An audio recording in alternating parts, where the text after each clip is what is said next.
कुछ बात करेंगे नूर मुकद्दम केस की, जिसमें एक अहम पेशरफ्त आज सामने आई है। मुलजिम ज़ाहिर जाफ़र के वालिदैन की दरख्वास्त ज़मानत को खारिज कर दिया गया है और अदालत की जानिब से ये हुक्म सुनाया गया है। बड़ी अहम ये अपडेट हुई है। ज़ाहिर हाई प्रोफाइल केस है, सबकी नज़रें नूर मुकद्दम केस पे लगी हुई हैं। इसी पर बात करेंगे। नूर मुकद्दम के वकील हैं शाह कावर साहब, हमारे साथ प्रोग्राम में मौजूद हैं। बहुत शुक्रिया सर आपके वक्त का। आप कितनी बड़ी कामयाबी समझते हैं कि आज जो मुलजिम ज़ाहिर जाफ़र के वालिदैन की दरख्वास्त ज़मानत जो है वो खारिज कर दी गई है? देखिए, ये तो कामयाबी या नाकामी तो हम नहीं कह सकते। बात ये है कि ये केस जो है ये बड़ा एक बहीमाना कत्ल हुआ है और उसमें जो मेन मुलजिम है ज़ाहिर ज़ाकिर जाफ़र, उसके खिलाफ तो खैर बहुत स्ट्रॉन्ग शहादतें मौजूद हैं, वाक़याती शहादतें और फॉरेंसिक शहादतें भी। ये जो उसके वालिदैन है उनका जो रोल था वो बड़ा एक ड्यूबियस रोल था। उसकी वजह ये है, और ये आज की जजमेंट में भी जो इस्लामाबाद हाई कोर्ट के लर्नड सिंगल जज ने दी है, उसमें उन्होंने रीजन ये दी है कि ऐसी शहादतें और ऐसा मवाद मौजूद है जो कि कॉल रिकॉर्ड डेटा की शक्ल में है या सीसीटीवी रिकॉर्डिंग की, जिसमें ये जाहिर हो रहा है कि ये दोनों जो उसके वालिदैन हैं इनको वक़ुआ से पहले भी और वक़ुए के बाद भी इनका मरकजी मुलजिम के साथ जो है वो मुसलसल राब्ता था। और इसमें जो सबसे इम्पोर्टेंट बात यह है कि जिस वक्त कोई वक़ुआ से या कत्ल से तकरीबन 1.5 घंटा पहले जब मुतवफ़िया ने वहाँ से छलांग लगाई और उसने जब भागने की कोशिश की जिसको रोका गया, और इस चीज़ की इत्तला जो है उनके चौकीदार ने इनके वालिदैन को कर दी थी मरकजी मुलजिम को, उसके बावजूद भी अगर वो उस वक्त भी पुलिस को या उनको भी ये कहते कि आप फौरन पुलिस को इत्तला दें तो कम से कम वो कत्ल ना हो सकता, उससे रोका जा सकता था।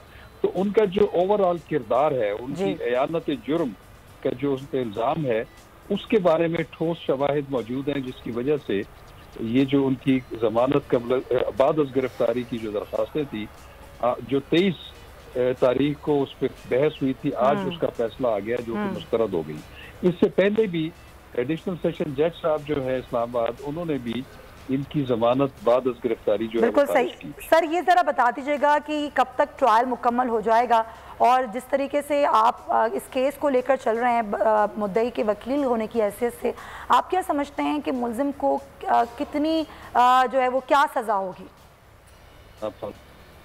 जज साहब ने किया है इस्लामाबाद हाई कोर्ट में, उन्होंने न सिर्फ उनकी जमानत की दरख्वास्त मुस्तरद की है, बल्कि उन्होंने जो ट्रायल कोर्ट है उसको 8 हफ्तों का टाइम दिया है। सर सॉरी टू इंटरप्ट, देखिए, आज जो फैसला जो जमानत की दरख्वास्त पर जनाब फाजिल जज साहब ने किया है इस्लामाबाद हाई कोर्ट में, उन्होंने न सिर्फ उनकी जमानत की दरख्वास्त मुस्तरद की है, बल्कि उन्होंने जो ट्रायल कोर्ट है उसको 8 हफ्तों का टाइम दिया है कि आपने 8 हफ्ते में इसका ट्रायल मुकम्मल कर लेना है। तो इसका मतलब ये है कि जो ट्रायल कोर्ट है उस पर ये जो डायरेक्शन है इस्लामाबाद हाई कोर्ट की, वो बाइंडिंग है। उसकी वजह ये है कि जो हाई कोर्ट्स होती हैं उनके जेर तहत जो डिस्ट्रिक्ट कोर्ट्स होती हैं उनके ऊपर हाई कोर्ट्स की सुपरवाइजरी ज्यूरिसडिक्शन होती है। तो ये जो उन्होंने 8 हफ्ते की उनको जो टाइम लाइन दी है, उसमें ट्रायल कोर्ट को जो है ये फैसला इस दौरान करना है, और उसमें वो फिर डे टू डे बेसिस पे या बहुत ज्यादा लंबी ताखीर नहीं होगी तो इसकी कार्रवाई शुरू हो जाएगी। बिल्कुल सही। सर बस आखिर में मैं आपसे ये पूछना चाहूंगी कि एक हाइप है, सोशल मीडिया पर भी एक हाइप है ज़ाहिर इस केस को लेकर, आपको नहीं लगता, आप क्या समझते हैं कि कोई चीज़ कहीं असरअंदाज तो नहीं हो जाएगी इस केस पर? असरअंदाज किस पे हुआ जा सकता है? असरअंदाज पुलिस पे हुआ जा सकता है, प्रोसिक्यूशन पे हुआ जा सकता है, क्योंकि अभी इस केस का चालान जो है वो 95% जो उस पर तफ्तीश है वो तो मुकम्मल हो चुकी है, वो तो अदालत में जा चुका है। मेरा नहीं ख्याल कि उसमें कोई इसमें लूप होल पुलिस ने छोड़ा है या इन्वेस्टिगेशन ने छोड़ा है जिसका फायदा जो है वो मुलजिमों को पहुंच सकता है। मेरा बिल्कुल भी ख्याल ऐसा नहीं है। पुलिस ने भी कोई दबाव बर्दाश्त नहीं किया और प्रोसिक्यूशन भी नहीं करेगी। और जिन मुअज़्ज़ज़ जज साहब के पास ये केस लगा हुआ है, एडिशनल सेशन जज, उनकी भी जो इंटेग्रिटी लेवल है वो बहुत हाई है, और मैं नहीं समझता कि किसी किस्म की लालच या दबाव के नतीजे में कोई इस तरह का फैसला होने का इम्कान है। ये मेरिट्स पे फैसला होगा, मेरिट्स पे प्रोसिक्यूशन का बड़ा स्ट्रॉन्ग केस है और इसमें मैं नहीं समझता कि मुलज़मात से ठीक है, बहुत शुक्रिया आपका। शाह खावर साहब वकील मुक़द्दम हमारे साथ बात कर रहे थे। लगाई साहब बड़ी पुरुम्मीद थे शाह खावर साहब, वो ये कह रहे हैं कि ये केस बहुत जल्द मंतकी अंजाम तक पहुँचेगा और ऐसी ही सज़ा होगी जैसा बेईमाना कत्ल हुआ। मेरे ख्याल में ये एक बड़ी अहम पेशरफ्त होगी पाकिस्तान की जुडिशरी की तारीख में। ये जो आज उनकी ज़मानत की दरख्वास्त मुस्तरद हुई है, उसके साथ साथ ये हिदायत बहुत अहम है कि इस केस का फ़ैसला 8 हफ्तों में, यानी ये 2 महीनों से ज़्यादा नहीं चल सकेगा।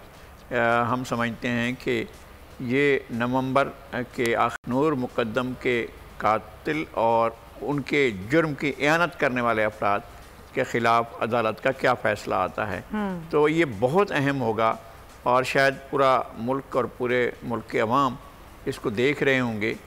और लेकिन कातिल का जो इंतहाई भयानक हीनियस क्राइम था, ये तो नाकाबिल बर्दाश्त है, इंसानी नफ्सियात के लिए भी नाकाबिल बर्दाश्त। जिस बेदर्दी और बेरहमी से कत्ल किया गया है, उसको वालिदैन तो बहरहाल रोक सकते थे, जो जिनके इल्म में था कि ये इतनी बड़ी वारदात है, इतना बड़ा कुछ हो गया है, और उस बच्ची को भागने की कोशिश के बाद वापस ले जाया गया और बेदर्दी से कत्ल किया गया। मेरे ख्याल में एक तो सज़ा बहुत होगी मिसाली, लेकिन फिर भी ये सोचा जा सकता है कि इतने हीनियस क्राइम की सज़ा वो जो है वो कितना हो सकती है। और दूसरी बात ये है कि आगे ट्रायल कोर्ट के बाद का प्रोसेस जो है वो कितना लेंथी हो सकता है, क्योंकि वो ज़ाहिर है अपील में जाएंगे, अपील जो है वो एक अगले फोरम पर होगी, वो हाई कोर्ट होगा, फिर हाई कोर्ट से सुप्रीम कोर्ट में जाएगी। लेकिन उम्मीद यही है कि इंशाल्लाह नूर मुक़द्दम के जो कातिल है उसको करार ज़रूर दी जाएगी। बहुत शुक्रिया नज़ीर लगाई साहब आपके कीमती वक्त का। सब्सक्राइब करें और बेल दबाएं ताकि कोई खबर रह न जाए।